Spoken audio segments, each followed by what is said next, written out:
Yo, what up everybody, it's your boy and I'm back and I'm bringing you my top 3 favorite villains in the Naruto franchise. I know you're like, why is this a top 3 and not a top 5? And the reason being is these 3 villains are just so epic in my opinion that they deserve a video all to themselves. Like, it's like the holy trinity of Naruto villains in my opinion. Now, the other thing that I want to kind of point out to you guys is if my voice sounds a little scratchy or if it sounds a little off, I'm gonna try and edit my vocals to where you don't notice it as badly, but I'm currently getting over the flu. I am a lot better than I was in the past. This past week, I'm a lot better, but you know, I'm still a little under the weather. But I wanted to get this video done because I got a DM from one of you guys and you're like, hey, do a top 5 on your best villains in Naruto. And right away, my mind just started working and I was like, I gotta get this done while I got the passion and excitement in me. And the format for this video is gonna be more kind of like best friend talking to a best friend. I'm not gonna be using any script. I literally only have the names of the characters that I'm using for my top 3. So let me know down in the comment section if you enjoy the unscripted format or not. But with that being said, let's go right into this list of the 3 best villains in the Naruto franchise. Now, here's the beauty of Orochimaru, right? Like I really feel as if Orochimaru as a villain is severely underrated because when Orochimaru got introduced, right, and we found out that this was one of the legendary Sannin and he had a connection to the 4th Hokage and to the 3rd Hokage back when the Naruto manga was coming out weekly, Orochimaru legit gave me the creeps, man. Like, everything from its design to just how easily he tanked a fire style attack by Sasuke. Like, and I'm not even talking about the shit in the anime, where in the anime they're fighting and they add in all these filler sequences. And don't be wrong, the filler fight of Sasuke versus Orochimaru was really good, but in the manga it was very, very short. Sasuke throws some shuriken, he traps him, he activates his Sharingan, he shoots the dragon fire flame jutsu, it hits Orochimaru face on, and then Orochimaru gives him the curse mark. It was very, very short in the manga, but what I loved about that is the fact that Kishimoto drew those expressions so well. Like, even though Sasuke had that completely badass moment, Sasuke's face was still drawn in a way to where it looked as if Sasuke was terrified. He was fighting out of fear, whereas Naruto was fighting out of bravery. I really like that dynamic, and the fact that Orochimaru could pull those types of emotions out of the 2 main characters was something I was always interested in. And then when you had Orochimaru defeat the 3rd Hokage and kill him, albeit, yeah, it was a technicality, the 3rd Hokage used the Reaper Death Seal, that was still a crippling blow because that was something that you didn't really see coming when those chapters were coming out. And what I really find interesting about that is, like, until the 3rd Hokage used the Reaper Death Seal, you thought, okay, he might actually pull this out. And you're getting a Kage battle royale, and you're actually seeing what 2 Kage level fighters could actually do. And what just really, really pulled me in is the fact that even though this guy managed to get away, right? When he meets Tsunade and he's telling Tsunade, like, hey, I know you can cure my arms. I know you can cure my arms. Cure my arms and I'll bring back your lover. I'll bring back Dan. I'll bring back Nawaki.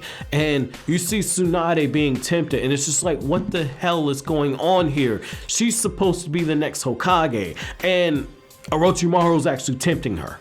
And she's actually falling for it. And then she drugs Jiraiya. And what just really, really, really got me about all of that, right, is the fact that Orochimaru as a villain showed that it isn't about amazing fight sequences. It's about what you do psychologically to your opponent. And what just really, really got me about Orochimaru as a villain is this guy couldn't use his arms, and yet he's fighting a drug Jiraiya, and he's giving Jiraiya the business. And then when Tsunade's just pounding this dude, Orochimaru's just got that look on his face like, really? That's all you got? Like, I started getting a hard on for Orochimaru at that point. And then when he gets Sasuke's body, and what I mean by he gets Sasuke's body is the fact that Sasuke gives into his curse mark, to that urgency, and then he walks into Orochimaru's lair, and Orochimaru's already got a new body, and he's looking at Sasuke. That's the one moment where, when that happened, I'm like, oh my god, Orochimaru's gonna get Sasuke's body, and you just had this huge sense of dread. At least I did. I had a huge sense of dread, and like it was to the point where even the Akatsuki were like, "Yeah, Sasuke just went to Orochimaru. This is gonna be a problem.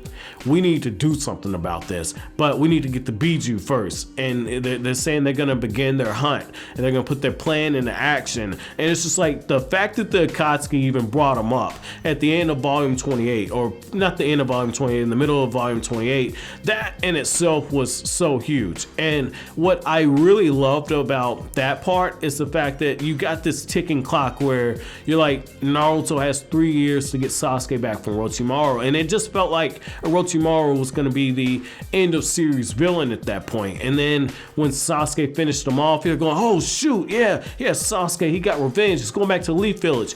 Doesn't happen, and then he pops up out of Sasuke's body during the Itachi fight, and it's just like Orochimaru, you could never count this dude out. Like for over 3 years, Orochimaru was a character who you had a genuine sense of dread even after he was killed off by Sasuke. You had a genuine sense of dread when it came to that character. And so for me, those are always going to be some of my best memories as a Naruto fan. So moving on to number 2, this one is one that I think a lot of you guys probably saw coming, which is I'm going with Pain. I'm not going with Nagato, I'm going with Pain.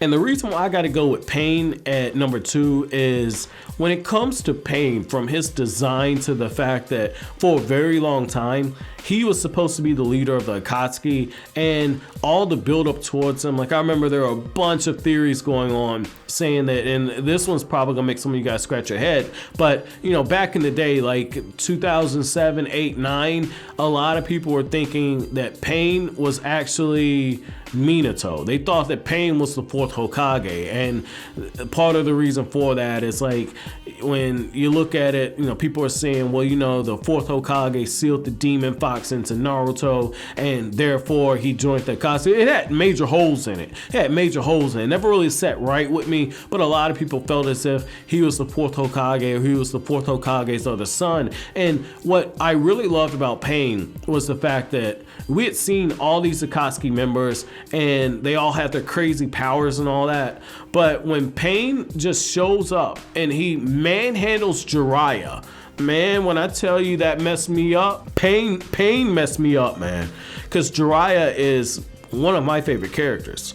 Like Jiraiya is one of my favorite characters. And so when you're going on the weekly basis where it's jumping back and forth from Sasuke versus Itachi to Jiraiya infiltrating the Hidden Rain Village, and then the fight jumps back and forth between the two, I kept thinking there's no way in hell Kishimoto's gonna kill Jiraiya off.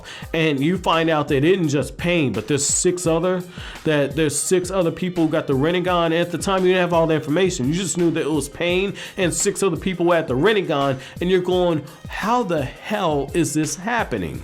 How powerful is this dude? And the fact that they ganged up on Jiraiya like that broke my heart. But then to have Pain march into Konoha and do what Orochimaru couldn't, he destroyed Konoha. It was one of the most brilliant attacks. You had the diversion team and you had the hunt team, and they're just breaking down the infrastructure of Konoha very strategically as they're searching for Naruto. And that one moment where Pain, the Tendo path, the Deva path, is looking at Tsunade and he says, you big villages, you don't understand the pain of war. You don't understand the sacrifices that the smaller villages, the smaller people have paid. All that resonated, because when I'm reading that, I'm going, and I paraphrase what he said, but when I'm reading that, the thing that got me is the fact that he's absolutely right. He's absolutely right. This is Kishimoto telling us that Pain is making some good points. When it comes to war, we don't pay attention to the carnage left after the fact. We just pay attention to the fact that there's big bombs being dropped, big explosions, and the soldiers come back home. But there's people left to pick up the pieces of their life. And what really got me about Pain is the fact that Pain is the first villain, in my opinion. And again, this is my opinion, but I feel like Pain was the first villain who challenge your thoughts and beliefs as a reader. I really feel as if Pain did a good job of making you think like, holy crap, is this dude wrong? I don't think he's wrong. When he gave that speech about the cycle of hatred to Naruto, he wasn't wrong. And you could tell he was actually making Naruto rethink some of Naruto's stances. And it almost felt as if he was going to give up. It almost felt as if Naruto was going to give up. And someone from Konoha was going to have to come in and save him. And I ain't talking about Hinata jumping in and doing all that extra stuff. The anime added in a whole bunch of extra stuff because Hinata got taken out in one page in the Pain fight. Like, she threw a couple of punches, Pain dodged, and then Shinra Tensei off panel. Like, that's it. But it really felt as if Konoha was going to have to come back and they're going to have to do a whole hunt for Naruto to return to him, or excuse me, to retrieve him from Pain. But Pain just challenged your thoughts as a reader. And this is when I was the most engaged as a Naruto fan, because when this stuff was coming out and you saw Pain kill off Kakashi, one of my favorite characters, and you saw Kakashi give his life for the next generation, it just felt as if, okay, Pain's on the warpath. He's destroyed the village. He's killed Kakashi. He's killed Jiraiya. We're headed towards the climax. What's gonna happen? And then when he is talking to Naruto and you see the true pain, the true despair that he's feeling, you have no choice, in my opinion, you have no choice but to root for him. That's how I was. Pain is the embodiment of what happens when you forget about the people that you walk over to get to your goal. And so for me, that's why Pain's always going to be at my number 2 spot. So at number 1, who is number 1 on my list of the best villains in Naruto? If you know anything about me, you already know who number 1 is. Madara Uchiha. Dog, let me talk to you about that Madara Uchiha greatness, alright? Like, let's just keep it real here for a second. I'm gonna put all my stuff on the table, right? I didn't care for the 4th grade Ninja War arc. I really hated it. Like, if I had not invested years of reading the 4th grade, it's not the 4th grade Ninja War, years of reading the Naruto manga, right? If I had not invested years, like I got into Naruto late 2001, early 2002, right? If I had not invested years, I would have dropped the manga. Like, if I'd have been a new fan and I just sped read and I got up to the 4th grade Ninja War arc, I would have dropped it because I thought that the fights were boring. I thought, oh yes, you convinced me, talk no jutsu, I'm going back to the world of the Pure Land. Oh my god, I'm Sasori, a complete badass, but oh, I see Kankuro using my puppets and he's so skilled, that touches me, I'm all warm and fuzzy on the inside. I'm going back to the land of the dead. I hated that. I hated that weakness in the Edo Tensei where if you can appeal to their emotions, they go back to the land of the dead. I hated that. That was the absolute worst. I get what Kishimoto wanted to do at that point, showing us that when it comes to war, and really when it comes to just writers writing about war, period, they should always have an idea of what they think is the way to solve the problems of war. So for Kishimoto, that was his way of showing that if we can all understand each other, then war could be avoided, and if we could understand each other and communicate, we can work out our problems with our enemies. So I get all that, right?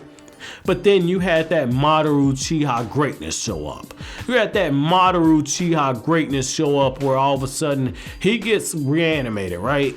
And he's looking down and he's like, their headbands say Shinobi. And then when he finds out that he's brought back via Edo Tensei and Kabuto's just chiding this dude around, the first thing that Madara does after Kabuto says he wants to see that Uchiha power is, in the manga, not the anime, in the manga, Madara drops down and uses that majestic flame jutsu and just completely obliterates the Shinobi Alliance. It didn't start out with Madara just running with that slow drum beat and just kind of knocking everybody out and killing most of the Alliance using taijutsu. Madara just whipped it out right away and just stuck it all the way in when he used the fire style attack, and that in itself just lets you know, oh my god.